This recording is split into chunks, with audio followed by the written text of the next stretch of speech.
Hello বন্ধুরা, আমি পূজা। আজকে তোমাদেরকে দেখাবো কিভাবে লস্যি তৈরি করতে হয়।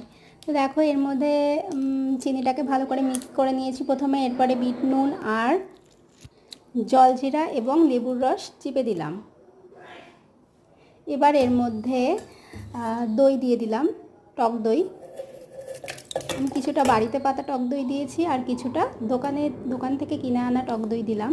এরপরে এটাকে ভালো করে মিক্স করে নেব। তারপরে এর মধ্যে জল মিশিয়ে নেব।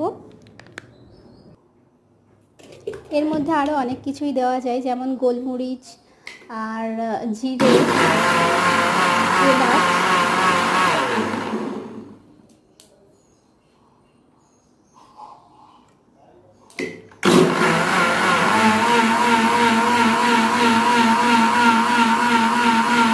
কিন্তু আমি খুবই সিম্পলভাবে করবো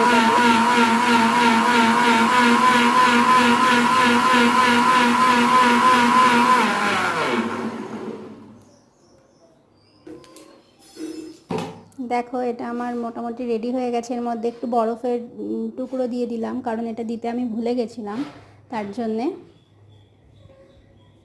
এটা আমার পুরোপুরিভাবে এখন জল মেশালেই কমপ্লিট হয়ে যাবে।